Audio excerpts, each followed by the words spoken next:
Assalamu alaikum dear students. Today we are going to discuss chapter number 5 from geography, natural vegetation and wildlife. ये हमने कल की video में भी मैंने ये डाला है और इसमें हमने यहाँ ब्रीफ एक डिस्कशन की है। नेचुरल वेजिटेशन क्या चीज़ है, विर्जिन वेजिटेशन क्या होती है, विर्जिन और उसके बाद एक्जोटिक एंड एंडेमिक और इंडिजिनस स्पीशीज़ क्या हैं, ये यहाँ पे डू यू नाउ इसमें हमने पढ़ा। फ्लोरा एंड फौना हमने पढ़ा और आज हम पढ़ेंगे रिलीफ के बारे में। तो रिलीफ क्या है, देखें इसका मतलब क्या है। इसके दो कंपोनेंट्स हैं, देखें आप, लैंड एंड सॉइल। तो रिलीफ हम इसको कहेंगे components of the reliefs plays a major role in influencing flora and fauna of an area।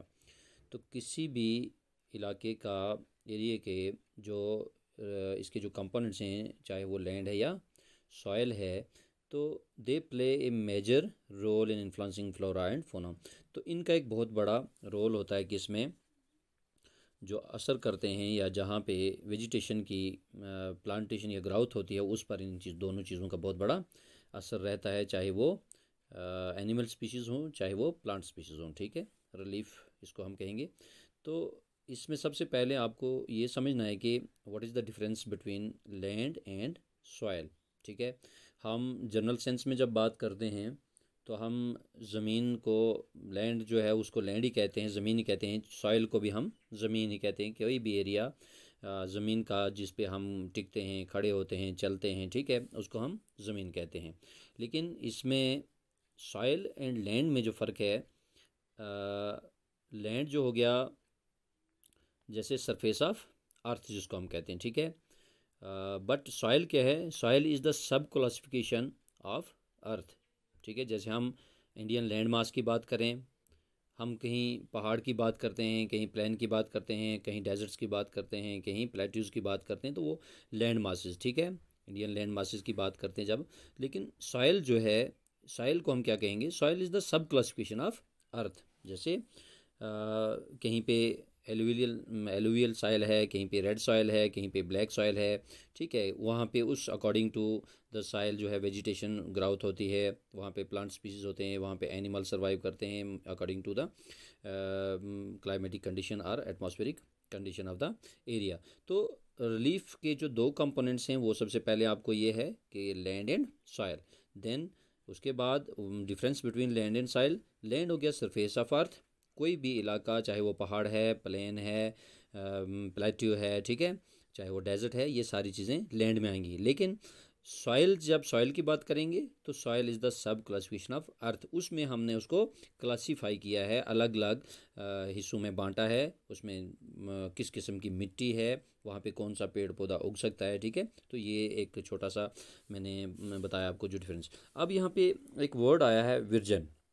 विर्जिन vegetation हमने पढ़ा था। Natural vegetation refers to the plant, to a plant community which has ground naturally without human aid. जिसमें इंसान की मुदाखलत ना हो, वो पेड़ पौधे जो उग जाएं बिना इंसान की मुदाखलत के, उसमें बिना इंसान की कोई इंटरफेरेंस के, तो जो अपने आप उग जाएं, विर्जिन हो गया अनटच्ड।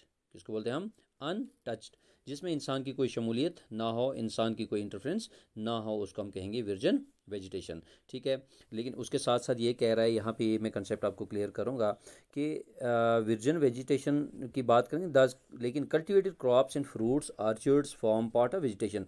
ये भी एक हिस्सा है जहाँ पे, जैसे हमने कहा कि विर्जिन नेचुरल वेजिटेशन वो है जहाँ पे इंसान की मुदाखलत ना हो, लेकिन हम यहाँ पे बात ये भी कर रहे हैं कि कल्टिवेटेड क्रॉप्स एंड फ्रूट्स, जहाँ हम चीज़ जो वेजिटेशन हम उगाते हैं, हम कोई फसल उगाते हैं, हम सब्ज़ी उगाते हैं, हम फल उगाते हैं या लगाते हैं पेड़ उनके, या ऑर्चर्ड्स, हम बागात जो हम अपने बनाते हैं, तो उसमें जो होता है वो भी एक वेजिटेशन है, बट नॉट नेचुरल वेजिटेशन।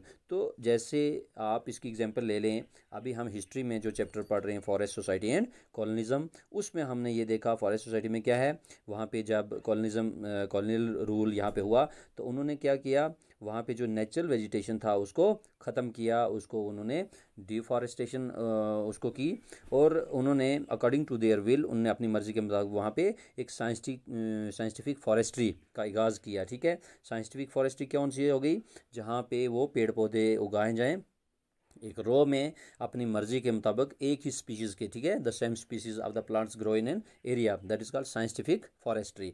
तो आप यहाँ पे ये सोचेंगे, आप देखेंगे कि यहाँ पे तो इंसान की क्या हुई, इंटरफेयर हो गई। जब हमने यहाँ लिखा तो कल्टीवेटेड, यहाँ पे हमने इसकी कल्टीवेशन की हमने यहाँ पे, लेकिन ये विर्जन वेजिटेशन और नेचुरल वेजिटेशन नहीं रही। लेकिन जो उससे पहले जिस जंगल को काटा गया, जिसको ख़त्म किया गया, डिफॉरेस्ट किया गया, वहाँ पे इंटरफ्रेंस किसकी हो गई, ह्यूमन, ठीक है, ह्यूमन इंटरफ्रेंस हुई और वहाँ पे एक साइंटिफिक फॉरेस्ट्री का आगाज़ किया गया। तो यही इसमें एक फ़र्क है जो नेचुरल वेजिटेशन और जो ह्यूमन मेड और साइंटिफिक फॉरेस्ट्री में, ये फ़र्क आ गया। ठीक है, उसके बाद अब देखें लैंड के बारे में हम पढ़ेंगे। Land affects the natural vegetation directly and indirectly. ज़मीन का असर जो होता है नेचुरल वेजिटेशन पे वो डायरेक्टली या इनडायरेक्टली होता है।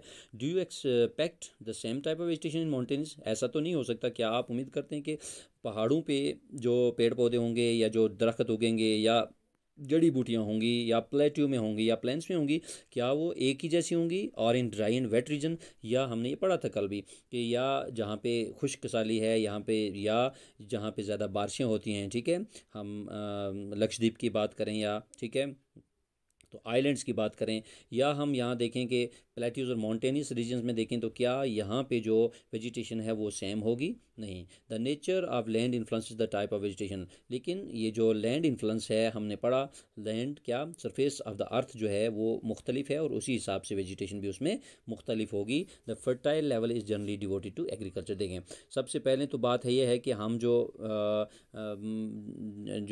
हमारी इस्तेमाल शुदा ज़मीन होती है, फर्टाइल लैंड होती है, that comes under cultivation or under agriculture. We know that in India our 75% of our Indian population depends upon agriculture, and agriculture is the backbone of India. तो उस हिसाब से हमारे यहाँ पे जितनी भी जो फर्टाइल लैंड्स हैं उनको हम कहाँ लाते हैं, एग्रीकल्चर फैक्टर में। ठीक है, तो the undulating and rough terrains are areas where grass land and woodlands. लेकिन वो जगह जो रफ होती है या जो इस्तेमाल शुदा नहीं होती या इस्तेमाल के काबिल नहीं होती, ठीक है, बैरन लैंड जिसको हम कहेंगे, बंजर ज़मीन, तो उसको वहाँ पे क्या होता है, वहाँ पे ग्रास लैंड होती है और वुडलैंड्स होती हैं, जंगलात हो जाते हैं या घास पहुँच जाती है, and give shelter to a variety of wild life. और वहाँ पे वो एग्रीकल्चर ना होने की वजह से वहाँ पे पेड़ पौधे या बहुत ज़्यादा जंगलात हो जाते हैं, जो एक पनाहगाह बन जाती है किसकी, जंगली हयात की, वाइल्ड लाइफ की। ठीक है, जंगली हयात की पनाहगाह बन जाती है। वहाँ पे डिफरेंट स्पीसीज ऑफ एनिमल जिसको हम फौना कहते हैं, वो स्पीसीज वहाँ पे रहती हैं। ठीक है, शेल्टर मिलता है उनको। तो सॉइल के बारे में, the soil also very our space, हम बात करेंगे यहाँ पे जितने भी हमारा जो सॉइल इज़ अ सब क्लासिफिकेशन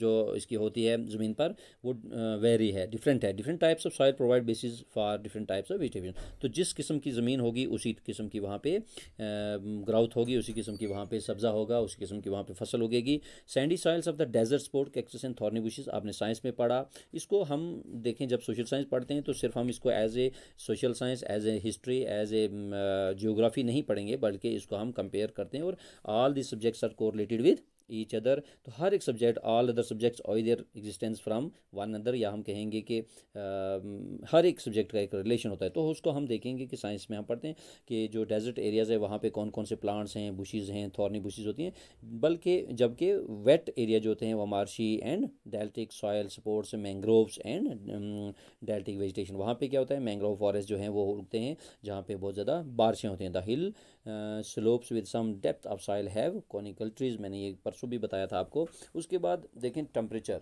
क्लाइमेट क्या करता है क्लाइमेट, ठीक है, इसका क्या रोल है। The correct and extent of vegetations are mainly determined by temperature along with humidity in the air, precipitation and soil. तो ये यहाँ तक आप आज देखेंगे, मुझे उम्मीद है, क्योंकि हमारी वीडियो जो है इसमें बहुत ज़्यादा हो जाती है और फिर वो कंप्रेस करने में भी प्रॉब्लम आती है और इसको बहुत ज़्यादा टाइम लेती है। इसको आप अच्छी तरह से, ये आपका बेसिक इंट्रोडक्शन है चैप्टर की, मुझे उम्मीद है आपको ये समझ आए होंगे। दो चार जो मैंने वर्ड्स आपको समझाए यहाँ पे, लैंड एंड सॉइल, उसके बाद वर्जिन वेजिटेशन, नेचुरल वेजिटेशन, और ये हमने इसको फ्लोरा एंड फाउना पढ़ा। आगे हम कल इसको टेम्परेचर और उसके बाद फोटो पीरियड, ये प्रेसिपिटेशन कल हम पढ़ेंगे। वस्सलाम।